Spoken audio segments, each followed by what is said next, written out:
好，各位同學嚟到我哋2025年嘅 DSE 預備期會科4月15號嘅考試啦。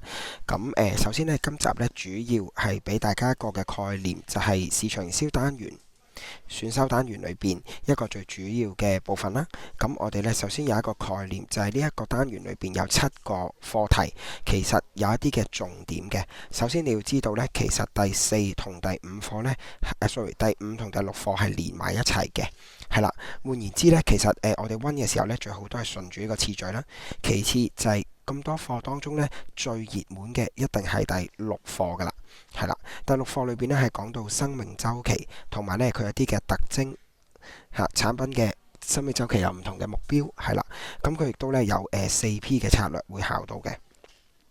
好啦，呢一課咧係最多嘢，亦都係最常考嘅。其次就係楞住佢嘅單元5，咁單元5咧，你一定要知道嗰啲嘅定義，從而咧再去表達有唔同嘅策略嘅，同埋咧有啲嘅 question word。好啦，咁我哋知道呢幾個部分之後咧，其實之後咧我哋就會話咧第3、4單元咧係相對咧係即係內容都係比較多，同埋熱門少少嘅，即係會排第2級啦。而再其次咧就係第2同埋第7單元，咁呢，我哋就會知道好似一個三角形咁樣，你應該花最多嘅時間呢係預備5、6，然後係3、4，跟住係2、1。好啦，咁以大家睇完之後呢，其實我哋跟住嘅內容呢，就會喺今集裏邊呢先講咗單元1、2嚇，咁跟住呢，我哋會順住個次序落去嘅，係啦。咁每一次我哋講完嘅部分呢，我哋其實某程度呢係做緊一個貼題。其實一般嚟講，我哋唔應該花太多時間去貼題嘅。咁因為我哋話如果可以，梗係盡力去温啦。咁但係去到最後一刻啦，其實咧都想俾一啲嘅方向，大家個重點着實喺邊一度嚇。咁所以咧，我哋講緊嘅貼題咧，其實係集中喺丙部嚇，其次就係甲乙部。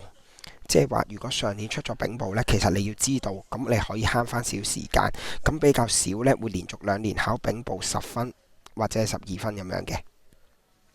好啦，而貼題咧，記住我哋咧都喺當中咧用3隻顏色啦，最熱門嘅至到最相對啦，係啦冷門少少嘅。我哋先睇一睇單元1。單元1咧，其實就係講到市場營銷。咁啊，雖然咧佢有個角色呢個字啦，咁我哋一陣咧會詳細講。其實呢一課咧有啲咩 question word 大家要注意嘅。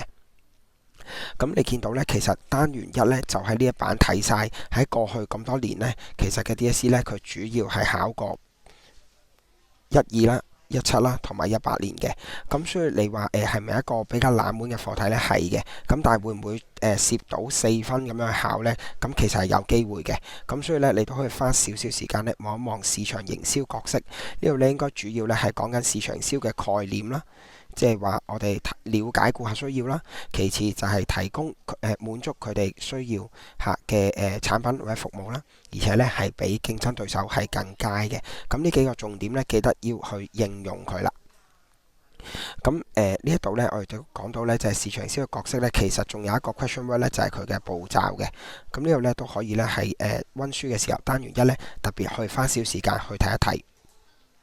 好啦，其次就係話呢，咁多年呢曾經考過1次嘅丙部。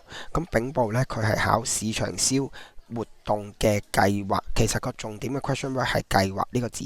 如果你見到計劃呢個字，而且佢係8分或以上嘅話呢，其實佢就係考緊呢一 part 啦。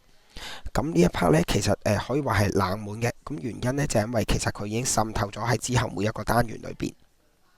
咁所以呢，你大概可以有個概念，知道單元1呢要準備啲乜嘢啦。好，咁啊呢度補充少少啦。控制呢，其實係等同我哋之前呢管理嘅部分嗰4個步驟，訂立目標以至最後糾正行動。咁所以呢一度呢，我哋會放喺即係喺管理單元裏邊覺得係熱門嘅。咁所以呢一個單元1呢，你大概有個概念啊，即係呢幾個部分啦。去到單元2啦，市場研究。咁你睇翻呢，其實市場研究呢，亦都唔一定係年年出嘅。咁不過呢，喺16年之後呢，其實你數落去呢，就見到好似每一年呢都開始最少有2分至到4分。咁其次呢，就亦都曾經出過丙部嘅題目。咁所以喺呢一度呢，我哋會第一要預備啦。點解呢？因為上年呢，成個課題只係出咗2分，其實算係少嘅。咁所以呢，上年既然出咗抽樣技巧呢，其實連續2年出嘅機會呢就比較細啦。咁所以我哋呢應該花啲時間呢喺收集數據方法呢一個部分裏邊。好啦，咁所以呢，我哋去一間呢亦都會詳細去講下收集數據嗰4個方法呢，有啲乜嘢字眼一定要包落去，同埋舉例嘅時候呢，一定要非常小心，咁以至呢，我哋唔好撈亂嘅。咁4個方法當中，邊個係你最熟悉嘅呢？應該係調查研究法，但係記住唔好直接寫問卷2個字代替佢，一定要寫翻調查研究法。而可能相對最陌生嘅呢，就係實驗研究法啦。記住質性研究法呢係有小組同埋面談2種嘅，係啦。咁所以呢一度呢都留意翻舉例嘅時候，其實你可以舉得豐富啲嘅，尤其佢出丙部題嘅時候，你又舉小組又舉面談就最好啦。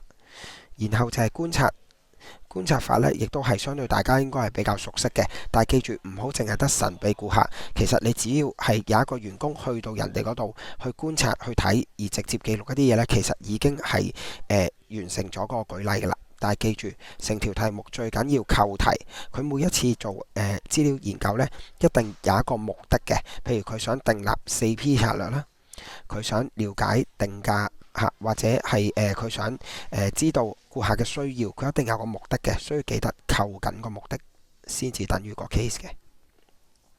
好啦，咁單元2呢亦都唔可以忽略呢，就係前面呢有一個市場嘅研究嘅重要性。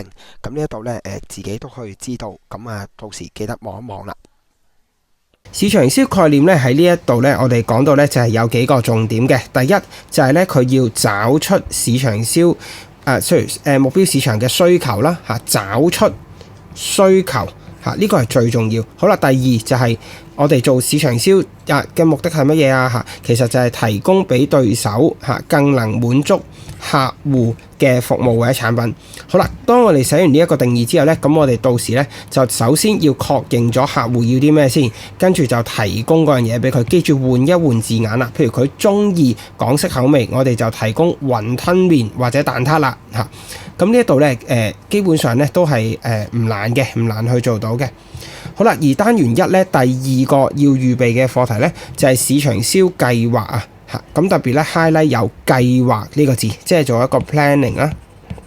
好啦，咁我哋做一個 planning 嘅時候，佢會點樣出呢？以前曾經出過8分嘅，但係依家咁耐冇出呢，其實機會係細嘅。咁我哋要預備嘅呢，反而就唔係8分題啦。咁我哋要預備呢，反而就係喺呢8分裏邊其中嘅一啲嘅步驟。舉個例子，我哋做市場營銷計劃嘅時候呢，其實呢會第一步係要檢討市場嘅表現，而呢個檢討呢，一定係揾啲量化嘅資料，例如係啲乜嘢啊？就好似我哋講緊嘅，睇下間公司嘅營業額啦，最近邊啲貨品係好賣啲啦，我哋仔細咁樣細分嚟睇啦。咁好啦，第2步呢就係檢視完之後呢，我哋就要揾到佢嘅強弱機危。咁強弱機危分析如果出呢，相信大部分同學都能夠應付到嘅。咁但係呢，主要提一提呢，就係危同機係2樣嘢嚟嘅。機係機遇。OK， 咁危呢就係危險即係我哋講緊危機啦或者咧我哋講緊一啲呢，即係外在我哋都係控制唔到嘅，一個係正面，一個係負面。如果詳細啲睇呢，例子就係強項，就係自身，譬如能夠做到某啲嘅家具啦，品牌好啦，或者有一啲經驗嘅員工啦。弱呢亦都係自身嘅咁咧喺當中呢，可能有啲嘅即係不足啦無論管理上面啊，或者係可能我哋嘅地理位置啊各樣，咁都係自己能夠改變嘅。咁但係呢，機會呢就係外在俾嘅。咁我哋呢喺呢一度呢都唔多講啦危機呢亦都去 cap 圖呢，你睇翻呢，通常都係離唔開呢，即係譬如租金啊、經濟環境啊變好變壞啊嗰啲啦。好啦，咁我哋翻去呢單元2啦。單元2咧可以話係今年24年咧一個比較 hit 嘅題目。點解咁講呢？因為你見到咧21年啦、22年啦，同埋咧上年咧其實都係出得比較少嘅。咁但係往年咧其實我哋都講緊咧有2至4分。咁所以咧我哋要預備嘅時候咧，特別咧要留意咧我哋最常考嘅就係數據搜集嘅一個嘅方法。咁呢4個方法咧，相信大家都好熟悉㗎啦。咁我哋咧不如先簡單咧去望一望啦。好啦，呢4個方法咧，包括係調查研究法。記住我哋三部曲啦，就係 points 加解釋加 case。好啦，當我哋咧講 point 嘅時候之後咧，我哋記住一個字都唔好漏喎。好多時候咧，我哋將個 point 變成問卷嚇，其實冇呢樣嘢嘅。我哋只有調查研究法，而個解釋就係問卷形式，有系統收集資料。好啦，跟住例子咧，我喺呢一度咧就唔多講啦。另外一個咧就係實驗研究法，記得個解釋咧就係講緊解釋變數之間嘅關係。我哋做實驗，解釋變數之間嘅因果關係，例如試食。究竟有幾好可以作為一種推廣方法呢？嗱，好多時候咧，我哋要留意條題目咧，佢有個目的嘅，即係舉個例子，佢叫你建議一啲嘅市場研究方法。建議咁即係任你講，唔係喎，記得你要講到個好處，而達到乜嘢目的啊？譬如我哋話咧個目的係提升個銷量嘅。咁呢一個係其中一個目的啦。第二個可能性咧就係話我哋決定售賣邊一啲嘅產品嘅，係啦。咁呢一啲咧都係我哋做市場研究咧嘅常見嘅目的嚟嘅。記住我哋咧答題嘅時候一定要扣題，無論你答邊一個方法都好，一定要係扣翻你嗰個目的嘅主題。好啦，跟住就係質性研究法。記住呢一個咧，我哋經常會聯想到以下 A、B 兩種方式。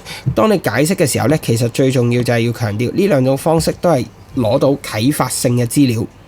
好啦，咁呢兩種方法咧，一個面談咧，一個聚焦小組啦。咁特別 highlight 聚焦小組咧，就係透過特別係專業嘅主持，咁問一啲嘅開放性嘅問題，得唔得？咁啊，從而攞到啟發性資料。好啦，而觀察法咧，記住係要講直接記錄。呢四個字係 keywords 嚟嘅，咁啊好多時候咧，亦都可以喺當中咧，有人會用一個例子就係神秘顧客啦，或者我哋講一個你要派邊個人去得唔得？去邊度，甚至乎係去競爭對手嗰度，係咪？了解佢哋嘅價格，跟住從而幫助我哋去定一個價格。好啦，咁呢一度咧就係見到有4個研究嘅方法。咁我哋咧跳一跳咧去後面啦，就係講緊抽樣技巧，同樣都係差唔多咧隔年啦考一次。咁你見到呢度已經隔咗2年啦，所以咧抽樣技巧亦都係一個常考嘅即係題目嚟嘅。咁我哋溫抽樣技巧嘅時候有啲咩要注意呢？第一，我哋要注意抽樣係有一個嘅即係3種嘅方法嘅嚇。咁第一種咧就係隨機 keywords 咧，就係要令到每個被抽中嘅樣本係或者個體啦係相同嘅機會嘅嚇。咁可能你透過一張名單啦先至做到嘅。如果你都唔知道名單係幾多，咁你點樣去確定每人都被抽中呢？好啦，第二就係便利抽樣，最易接觸啦。第三就係分層，記得係要分成。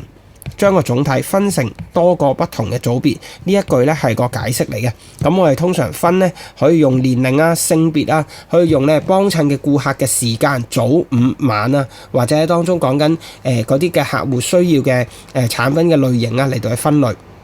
好啦，咁講到嚟呢度嘅時候咧，記得抽樣咧佢有啲嘅字眼嘅，譬如佢話總體目標，咁我哋咩叫做總體目標咧嚇？我哋好多時候講呢一個字咧，就係講緊你譬如想知道女性嚇香港嘅18至20歲嘅女性嚇，咁呢一個係對我哋產品嘅意見。咁呢個總體目標就係寫翻香港18至20歲嘅女士啦嚇。咁呢一啲咧就係我哋講緊咧研究嘅目標嚇，嗰啲嘅對象係所有人係邊啲所有人啊，就係要清楚去講翻出嚟嘅。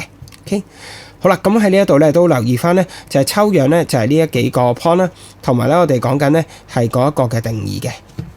好啦，最後咧都唔好忘記咧市場研究嘅重要性。咁其實咧我哋好簡單嘅啫，就係對下啦，就係顧客，了解佢哋嘅口味啦、需要啦，從而制定4P 嘅策略啦。咁亦都係啦，了解競爭對手啦，或者我哋講緊一個營商嘅環境啦，即係嗰個嘅轉變，從而咧定出一啲嘅即係策略出嚟嘅嚇。咁所以咧市場研究嘅重要性咧都唔使死記硬背嘅。好啦，咁我哋咧頭2堂咧頭2課個單元咧就講到呢度先。